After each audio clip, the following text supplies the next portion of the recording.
ये एक हेलमेट खरीद कर लाया हूँ मैं, अभी दिखाता हूँ आपको।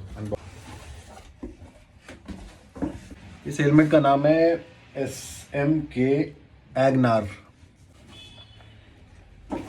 ये है लुक इसकी, ये आगे स्टील का इन्होंने दिया। तो इसकी अनबॉक्सिंग करते हैं, अनबॉक्सिंग।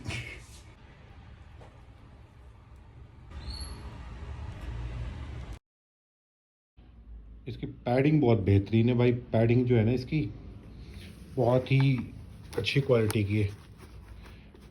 मैं जब लेने गया था तो मैंने टाइफून भी देखा था, बट इसकी फिटिंग और पैडिंग बहुत अच्छी है। इसमें डबल डेयरिंग है और कंफर्टेबल है काफ़ी।